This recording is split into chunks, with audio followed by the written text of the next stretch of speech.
Voltamos para falar mais sobre conhecimentos bancários. E aí, você vai dizer, nossa, Amanda, peraí, é tudo muito fácil. Qual é a ideia, tá?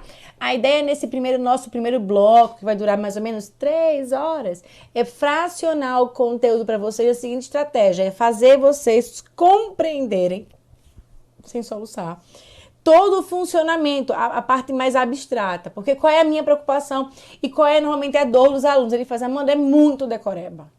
Porque é muita regra. De fato, quando nós formos analisar as regras, vocês vão dizer, nossa, é muita regra. Mas se você faz uma associação adequada entre a regra que está proposta e o que nós já vimos, não tem o que se preocupar. Porque vocês vão conseguir compreender melhor todo o funcionamento, consegue fazer essa melhor compreensão olhando todo primeiro e depois as partes. Então, só para que você compreenda, a gente vai ter 6 partes de meia hora sobre essa questão introdutória. Então, nós já vimos o que é sistema financeiro, o processo de intermediação. Vamos falar agora sobre os instrumentos financeiros, a formatação dos contratos. E aí eu vou dar um pulo. Eu vou sair dessa parte mais teórica e eu vou entrar numa parte menos teórica, que é uma aplicação de um conteúdo que nós veríamos lá em atualidade do sistema financeiro. Eu vou aproveitar esse momento que a gente está construindo um raciocínio sobre o que é sistema bancário para que eu possa explicar a vocês todo o processo de digitalização. Porque, ora, processo de digitalização dos bancos vai aparecer nas provas, porque nós passamos agora, depois da primeira onda da pandemia, vamos dizer assim, nós passamos pelo maior processo de bancarização, de inserção dos clientes no sistema bancário e de digitalização desses clientes de todos os tempos. Então vai ser muito mais, de muita chance de aparecer no edital de vocês um conteúdo sobre bancos digitais. Então, eu trouxe esse conteúdo que seria visto lá no último módulo. Tá vendo ali meu cronograma? Lá do último módulo para hoje, para que vocês compreendam, ou para que vocês entendam essa associação entre esse sistema financeiro tradicional e o sistema financeiro efetivamente digital. Então, é isso que nós vamos fazer nessa parte mais abstrata do Sistema Financeiro Nacional 1. Esse é o nosso primeiro bloco, que vai ter duração de 3 horas. Depois, o que é que nós vamos fazer, Amanda? Estudar o Sistema Financeiro Nacional 2. Toda a parte de regulação desse ambiente do sistema financeiro.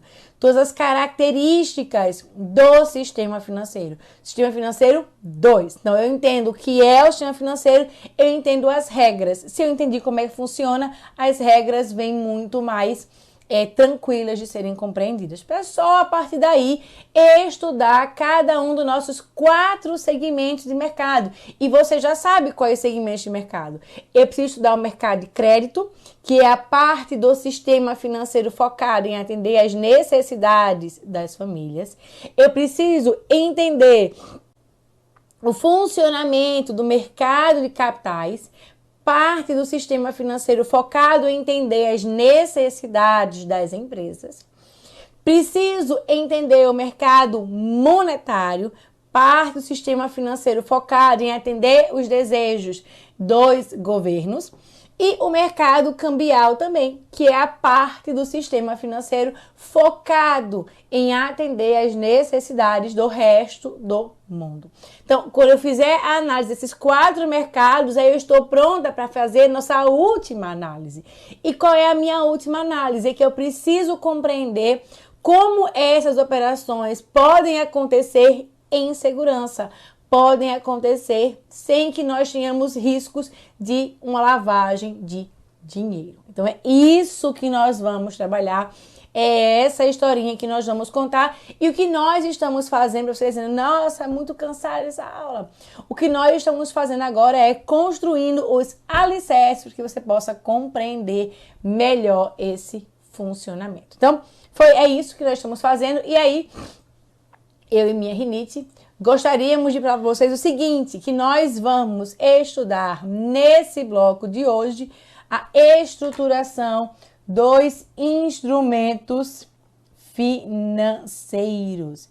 Então, é isso que nós temos, que nós estamos analisando com calma. E aí, vejam só, vamos aqui organizar. Primeira coisa, sempre voltando, vamos voltar para o foundation, né? Voltar para back to the beginning, vamos voltar para o começo. E o que é que nós temos aqui? Vejam só. A gente vai ter o seguinte, que dentro da nossa análise de sistema financeiro, o que é que nós vamos ter?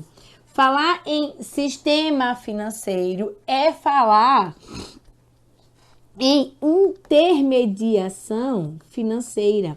Lembra que o processo de funcionamento do sistema financeiro, diferentemente de outros mercados, exige a presença desse intermediário, que vai ter como função dar mais fluidez ao funcionamento do mercado, por exemplo. Então, todo o mercado financeiro vai ser diferenciado dos demais mercados, porque esse mercado traz a presença do intermediário, daquele que vai fazer a conexão, que vai intermediar. E aí, nesse sentido, o que é que nós temos?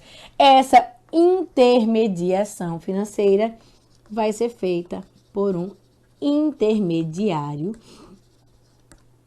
financeiro. Esse intermediário financeiro que vai fazer a conexão entre os agentes econômicos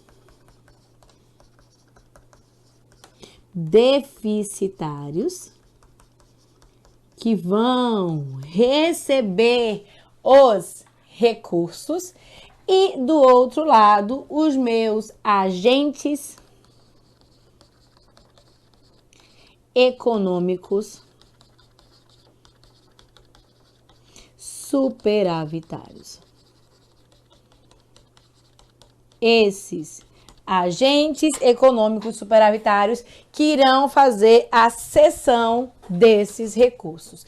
E o que foi que nós vimos ainda? Nós vimos ainda o seguinte, que dentro desse processo, o que é que nós vamos vivenciar? O que nós vamos ter aqui dentro desse processo, quando o agente estabelece uma relação com o intermediário financeiro, o que nós vamos ter é que ele vai trazer de volta um instrumento financeiro. Então, tá aqui, nós vamos ter um instrumento financeiro. A gente já viu isso, mas eu estou reforçando o conceito. O que é que nós temos? Os agentes econômicos deficitários, como quando tomam recursos. Os agentes econômicos deficitários, quando tomam recursos, assinam um instrumento financeiro, assinam um contrato com o intermediário financeiro. Assim como o intermediário financeiro precisa assinar esse instrumento financeiro junto com os agentes econômicos superavitários para fazer assim a sua captação de recursos. Então, de um lado, eu tenho a movimentação do dinheiro, que eu vou chamar aqui de verdinho, e do outro lado, eu tenho a movimentação de instrumentos financeiros também. E aí, o que é que nós vamos observar? O que é que nós vamos observar aqui para a gente poder reforçar? Esses instrumentos financeiros vão ter algumas características. E aí, que características são essas? Esses instrumentos financeiros podem ter, e aí são esses contratos, podem ser classificados em relação à renda. E em relação à renda, o que é que eu tenho? Eu posso ter, esse prefixado tá errado, é tudo junto agora. Eu posso ter que um instrumento financeiro pode ser prefixado ou pode ser pós-fixado. Prefixado, e eu sei exatamente o quanto eu vou receber em reais. Uma renda, ela pode ser fixa, e aí vamos organizar isso. A minha renda fixa pode estar associada a um contrato prefixado ou a um contrato pós-fixado. Só que além disso, além de prefixado e de pós-fixado, eu posso ter aqui ainda a minha renda variável. E eu vou explicar isso aqui a vocês. Em termos de prazo, eu posso ter um prazo determinado da minha operação, ou eu posso ter uma operação que acontece em prazo indeterminado. Então, eu posso ter um prazo determinado e um prazo indeterminado. Finalmente, quanto à emissão, eu posso ter emissão pública e eu posso ter uma emissão particular. Vamos aqui organizar e entender cada um deles. Em termos de renda, vamos só organizar aqui. Essa minha renda pode ser uma renda fixa ou pode ser uma renda variável. O que é uma renda fixa? Renda fixa e eu sei o quanto eu vou ganhar. E o que é uma renda? O que é então a minha renda variável? Eu nem sei se eu vou ganhar. Dirá o quanto eu vou ganhar. Então a renda variável e eu não sei o quanto eu vou ganhar e se eu vou ganhar. Na renda fixa eu sei que eu vou ganhar. Só que se eu sei o quanto eu vou ganhar em reais, em moeda, eu tenho uma renda fixa prefixada. Então, o que é a minha renda fixa prefixada? Ou que é uma operação prefixada? Nesse caso aqui, os juros totais e assim o rendimento da operação são definidos por todo o período. Então, eu sei exatamente qual vai ser o meu rendimento no período, independente do comportamento da economia. Então, o que é que vai acontecer aqui? O que vai acontecer é que eu sei o rendimento, por isso pré-fixada, fixada antes. Você sabe o quanto você vai ganhar em reais. E o que são então os pós-fixados? Pós-fixado e eu não sei o quanto eu vou ganhar em reais. Você diz, então não é renda fixa? É uma renda fixa, mas uma renda fixa pós-fixada. Eu sei o quanto eu vou ganhar no indicador. Eu vou ganhar 120% CDI. Eu vou ganhar IPCA mais 3. Eu sei o quanto eu vou ganhar no indicador. Não importa qual seja o IPCA. Eu vou ganhar IPCA, que é variável, mais 3. Mas eu sei o quanto eu vou ganhar em indicador. E é essa a diferença, esse o conceito quando nós falamos em uma operação pós-fixada. Então, o que vai acontecer aqui? Quando eu falo em pós-fixados, somente uma parte de juros é fixa, sendo a outra indexada. Para ser mais exata, eu vou dizer que no pós-fixado, eu tenho que o rendimento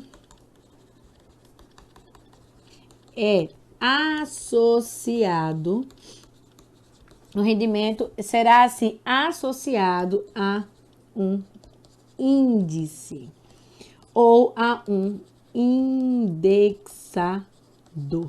Tanto faz se é um índice ou se há um indexador, tá? Então é isso que a gente tem aí quando nós falamos em termos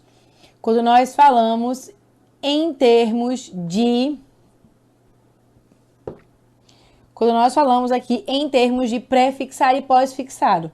Então, a minha renda fixa... Então, a minha renda fixa, ela pode ter duas naturezas. Ela pode ser uma natureza pré-fixada, quando eu sei o quanto eu vou ganhar exatamente, em reais.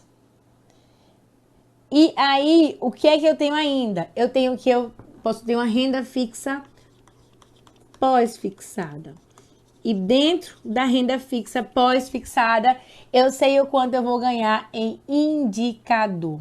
E a minha renda pode ser ainda uma renda variável. Eu não sei o quanto eu vou ganhar aqui no caso da renda variável.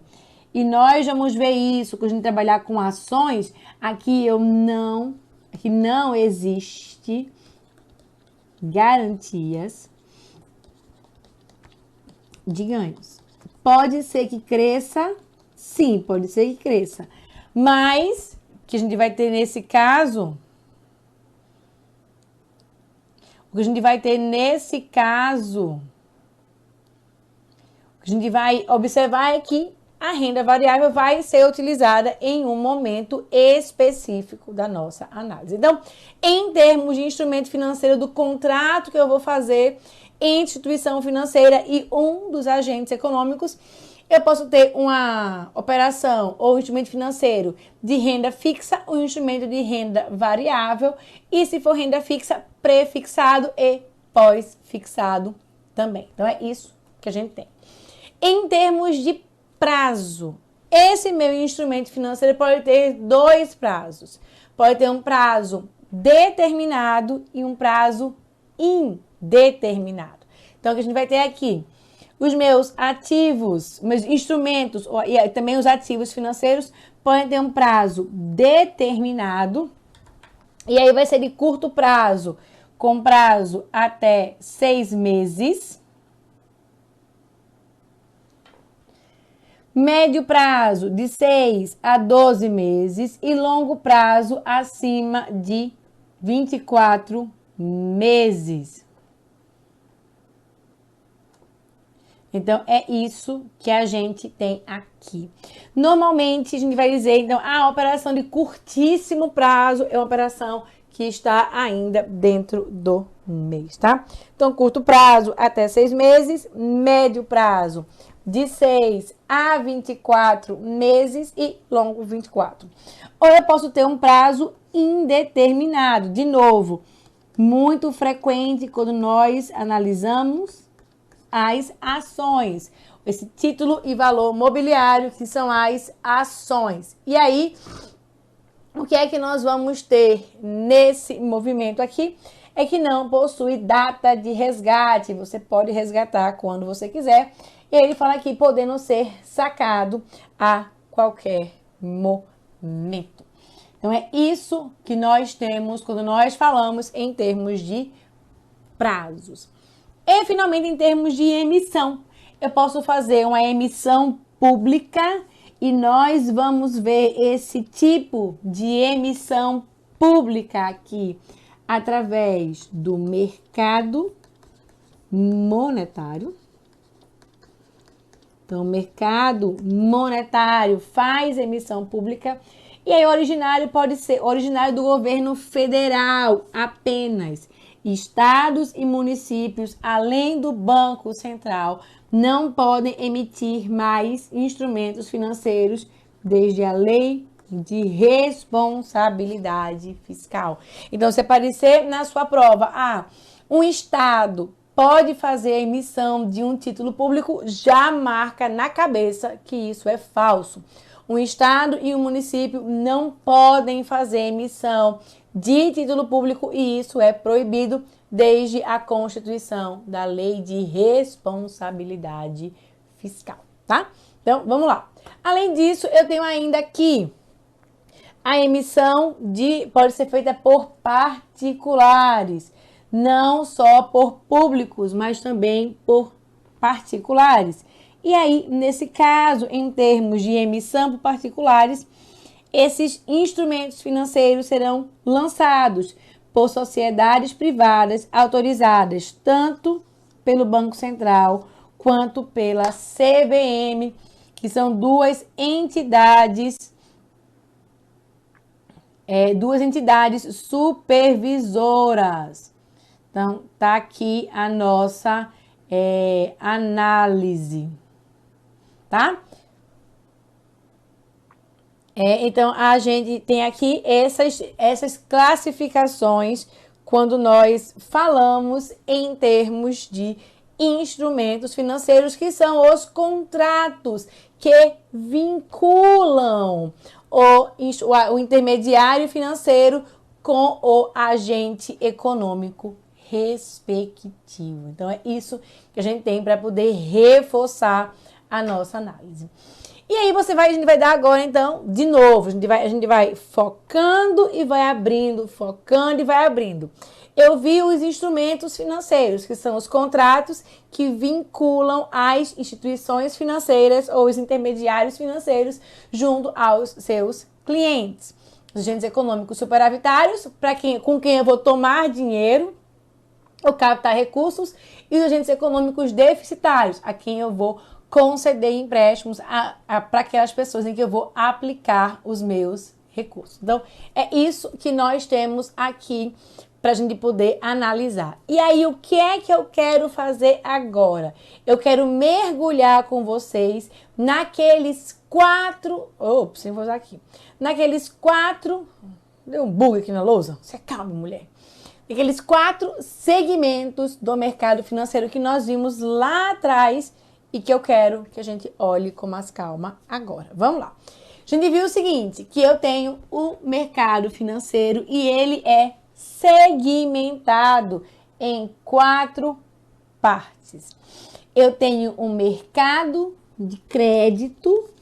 Esse mercado de crédito direcionado para o atendimento das famílias.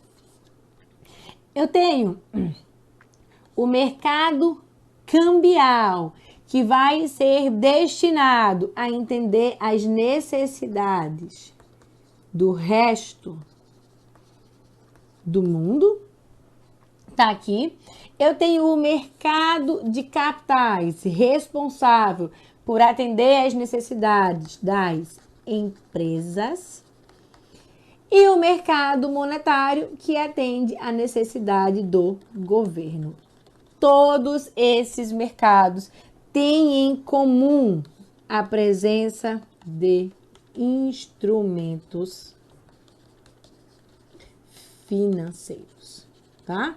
Então, tá aqui, todos esses produtos têm essa característica. O que a gente vai fazer agora é esmiuçar um pouco mais o funcionamento desses mercados, começando pelo mercado cambial. E aí, o que é que nós vamos ter no mercado cambial? Ora, mercado cambial lembra câmbio. Mercado cambial lembra moeda. E aí, será no mercado cambial que nós teremos a compra e a venda das moedas conversíveis. Hoje, basicamente, toda moeda é conversível, mas a gente foca em moedas conversíveis. Além disso, a gente vai trabalhar muito, quando for trabalhar mercado monetário, a presença dos agentes econômicos que operam no exterior, como importadores, exportadores, investidores e instituições financeiras. Então, agora eu estou esmiuçando melhor para vocês como é que funciona esse danado desse mercado cambial, que é apenas um segmento do mercado de ativos financeiros. Além do mercado cambial, a gente estuda basicamente no mesmo bloco o mercado monetário. O mercado monetário, ele é focado em atender às demandas do governo. E nós vamos ver, e aí interessante essa análise, que no mercado monetário, o mercado monetário, ele é pautado por operações que são de curto ou de curtíssimo prazo. Então, é esse ponto que nós temos aqui. Então, a gente vai ter esse mercado monetário em que pese que os títulos sejam emitidos para 35 anos, porque isso dava um bug na minha cabeça. Amanda, os títulos são emitidos para 35 anos, mas as operações são de curto e curtíssimo prazo, e nós vamos entender bem como é que essas operações se diferenciam dos títulos que são efetivamente emitidos. Mas isso um pouquinho mais na frente. Então, o que a gente vai ter aqui? As operações são de curto e curtíssimo prazos, permitem o controle da liquidez monetária. Então, eu vou ter muito mais liquidez da moeda através das operações no mercado monetário. A gente vai chegar nisso com calma. E é nesse mercado que nós vamos comercializar os títulos da dívida pública do governo. Esse mercado monetário que vai estar associado aqui, esse mercado monetário que estará associado nesse momento aqui a operações com título público que podem acontecer no mercado primário ou no mercado secundário. Amanda, não entendo essa diferença. Não se preocupa que no momento oportuno eu vou mostrar a vocês o que é um mercado primário ou o que é um mercado secundário. Então, dentro de todos esses segmentos, eu acho que vale a pena reforçar isso, dentro de todos esses segmentos eu tenho dois mercados, um mercado primário e um mercado secundário funcionando de forma paralela, inclusive. Além do mercado monetário, nós temos ainda um outro mercado, que é o primeiro mercado que nós vamos analisar. O mercado que nós vamos analisar, o primeiro, é o mercado de crédito, em que nós vamos materializar esse mercado de crédito através do estudo dos produtos financeiros. E aí, o que é que nós vamos ter? Que o mercado de crédito, ele é constituído por bancos comerciais, bancos que fazem operação de empréstimo, e bancos múltiplos que também fazem isso, mas não só isso. Vai suprir a necessidade de curto e de médio prazos para as famílias. Eu vou dizer ainda que o máximo que o mercado vai fazer são operações ali de 60 meses, via de regra, podendo chegar a 72 meses. E aí, Amanda, eu posso ter prazos bem maiores? Posso, eu posso ter prazos infinitamente maiores, mas quando envolvem renegociação, a gente vai ver isso um pouquinho mais na frente. Mas padrão são prazos de 60 meses. Aí você vai dizer, mas Amanda, peraí, eu tô com a minha casa financiada, ela é 30 anos, eu sou família.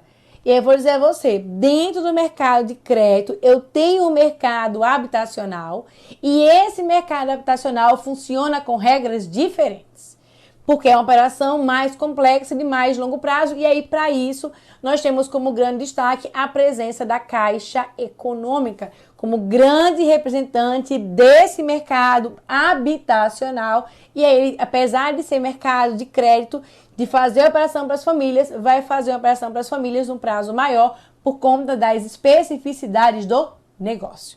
Vamos voltar para cá. Eu tenho ainda que eu vou fazer a operação de concessão de crédito por empréstimos e por financiamento também. Empréstimo eu já vou adiantar para vocês aqui, e eu não tenho a presença de um destino específico do dinheiro. Eu tomo o dinheiro e eu não digo para onde esse dinheiro vai quando eu faço um empréstimo e quando eu faço um financiamento. Eu digo exatamente qual é o destino daquele recurso. Eu vou fazer o financiamento de um carro. Eu vou fazer o financiamento de uma remoto. O dinheiro vai para aquela destinação específica. E, finalmente, o nosso mercado de capitais, que as pessoas mega confundem mercado de capitais com mercado financeiro. Não é a mesma coisa. O mercado de capitais está aqui. É o segmento do mercado financeiro que atende às necessidades das empresas, fazendo assim a ligação entre os agentes superavitários e os agentes deficitários, tá aqui, vai suprir necessidade de longo prazo. E aí aqui a operação para a empresa que pode durar 30 anos, por exemplo. Tem operação que vai durar 10, 15 anos. E aí eu vou fazer isso basicamente para crédito, para capital de giro e capital fixo. Então, tá aqui. Então, tá aqui a nossa definição quando nós falamos em termos de mercado de capitais. Nós temos mais coisa dentro desse nosso bloco mais introdutório de conhecimentos bancários, né? Tem umas coisinhas interessantes para a gente resolver. E no nosso próximo bloco, nós vamos falar sobre os grandes representantes do sistema financeiro. Nós vamos falar sobre os bancos. Como é que os bancos surgiram? Quais são as suas características? Como é que eles ganham dinheiro? É sobre isso que nós vamos falar, sim, mas no nosso próximo bloco. Não sai daí, que a gente volta já.